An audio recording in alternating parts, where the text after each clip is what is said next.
Good morning, all of you. Welcome back to Laser Technologies. So, in the last session, we have discussed about the pumping mechanisms. So, that is the last one is a chemical pumping. So, in the chemical pumping, we have used the resonator using the two mirrors. So, then you have a gas inlets. So, you can choose a different gas which allows a suitable energy levels to create a population inversion. So in this case we have discussed for the fluorine and hydrogen. So when you have fluorine and hydrogen mix, so they create a population inversion when they form a molecules. So these molecules are get excited due to the energy is acquired because of the chemical reaction. That excess energy will be utilized to excite the HF molecules. So that's what you can see when your fluorine element is mixed with the hydrogen gas, you have hydrogen fluoride molecule. So when the excess energy due to the chemical reaction will make HF molecule to excite. Okay, when it excited, the energy levels are very suitable to create a population inversion. So then you have a lasing action, and similarly you can use a fluorine gas and hydrogen atom. So these combinations can work. So this is for a HF laser.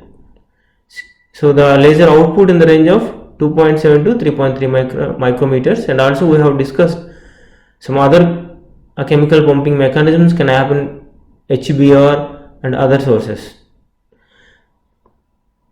Okay, so and today we are going to discuss about electrical pumping.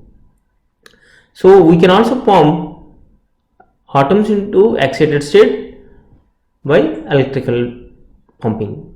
So now here I have taken two types of materials, so that is N-type and P-type material. Okay, so then N-type and P-type material, and then you make any contact with each other, you have a depletion layer. So that depletion layer is our active region for the lasing.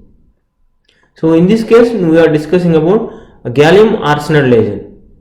So gallium arsenide you can dope with electrons, you will get a N-type gallium arsenide, and you dope with the holes, you will get P-type gallium arsenide.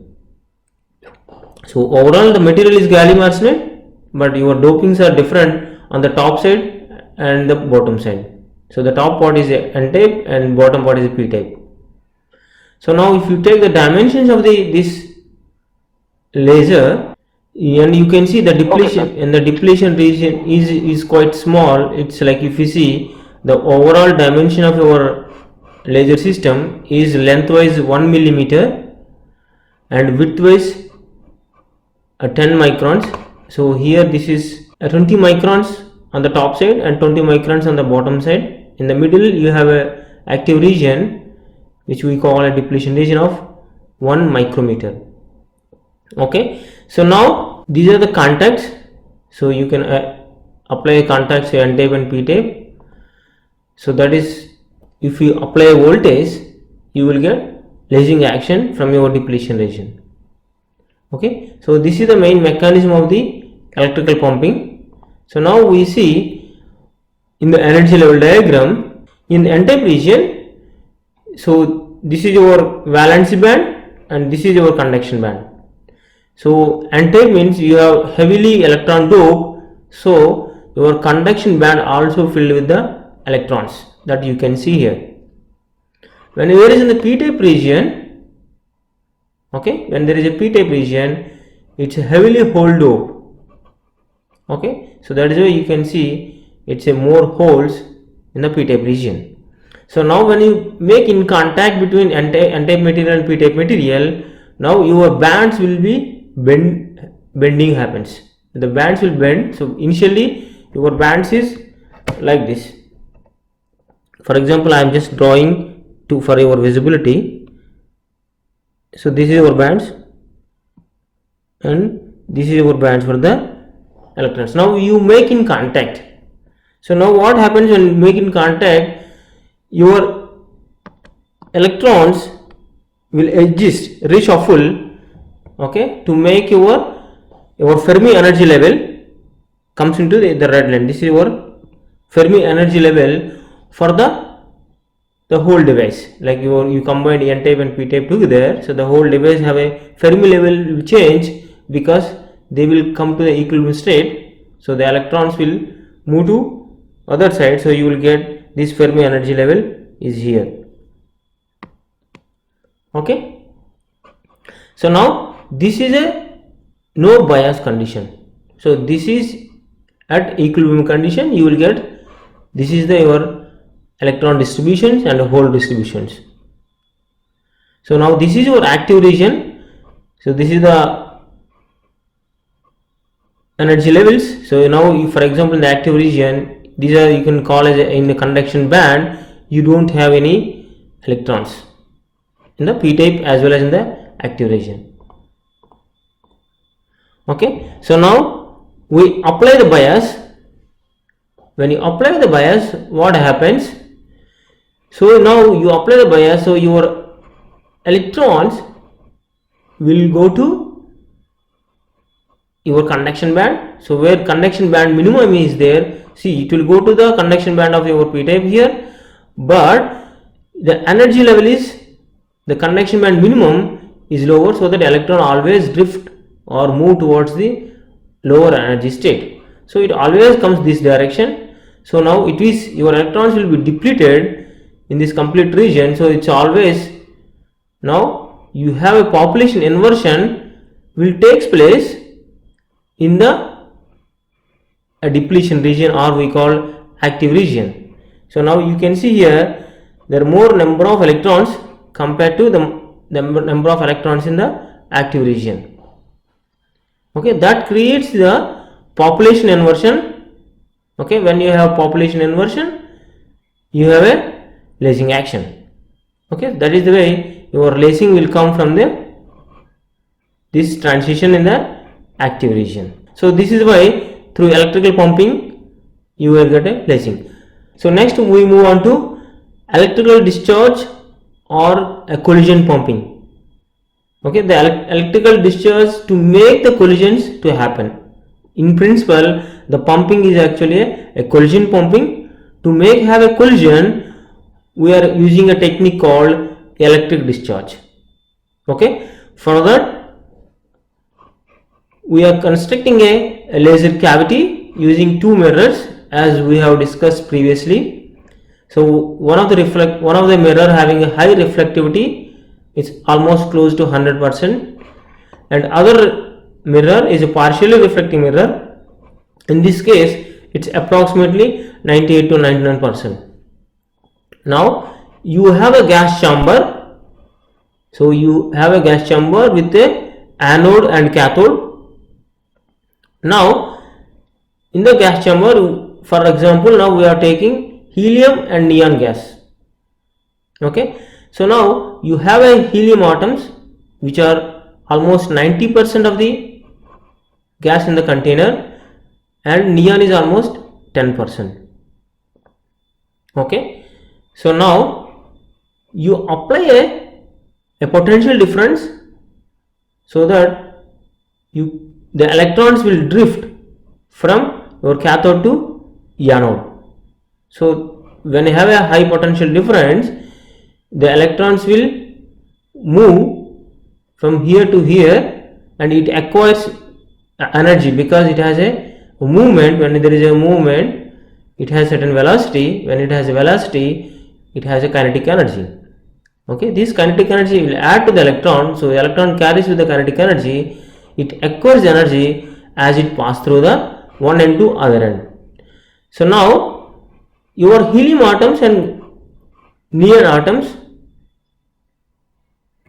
due to the collision, you have a population inversion will be created. Once you have a population inversion, you have a lacing action.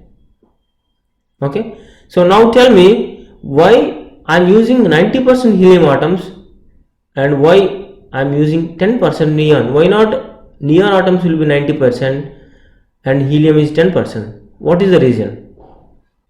So these are the energy levels for the helium. So it's almost the color close to yellow color. So that is helium energy levels, and these are neon energy levels. See, for example, if you see your neon and helium atoms having a close energy gaps. If you see from ground state to your 1s0 or your 5s state, they are having same energy gap. And similarly, your 4s state in neon and 2,3s1 state in the helium are also having the same energy state. In the 3s state is most probable when you use energy, because see how you are getting 21 eV and 19 eV electron volts. We are getting 21 and 19 eV because the electron generated here is moving. As it moving, it is acquiring energy. For example, if you have more neon atoms, they are almost everywhere it collides. Without acquiring energy itself, they will collide. They will mostly go to 3s state. Very less probability go to 4s and 5s state. Okay, so that is the reason you cannot populate these 5s and 4s states when you use more neon atoms. So you require something else to populate.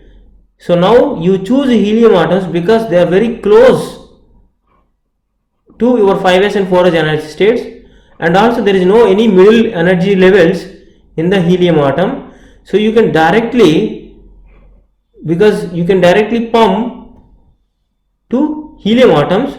So now these helium atoms will collide with the neon atoms, so that this energy will transfer with the collision. It goes to 5s and 4s state. So now these 5s and 4s states are a metastable states. So that's why you can see your tau equals to 100 nanoseconds in these states, and these p states are of roughly 10 nanoseconds.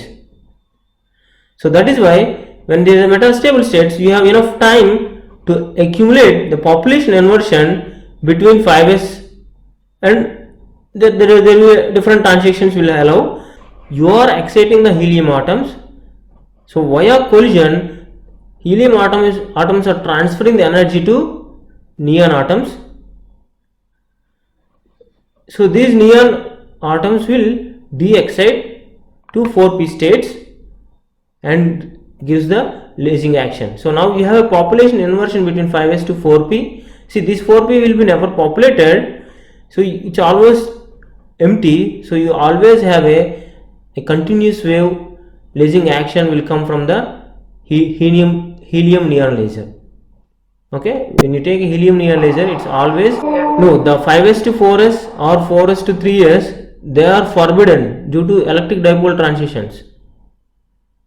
So the selection rules will not allow to have a transitions.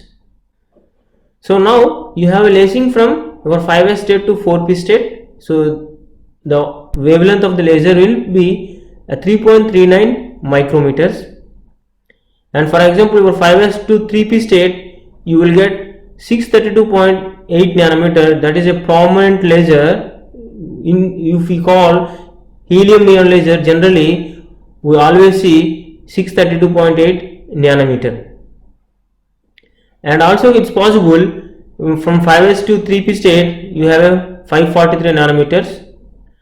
From 4s to your 3p state you can have a 1.15 micrometers. So these are most probable transitions can happen in the helium neon laser. Okay, so these are the wavelengths you can get. See, you will get all frequencies together. You will get your 3.3 micrometers, you will get 632.8 nanometers, you will get 543 nanometers, and you will get 1.15 micrometers. That is why in the discussion I gave you your gain medium is allowing multiple frequencies. Now the question is how you choose which one to have a single output, right? So that is the discussion question. But in principle, I got your point. yes, in principle you will get all the frequencies. You have a radiation ready to decay from 3p to 3s state. So this radiative decay is a spontaneous emission. And after releasing coming to 3s state, the electrons in this will collide with the walls of the your container, whatever your gas tube, and it dissipates the energy. So that's why you call diffusion. The energy will diffuse to walls. So that's what your overall energy conservation will happen.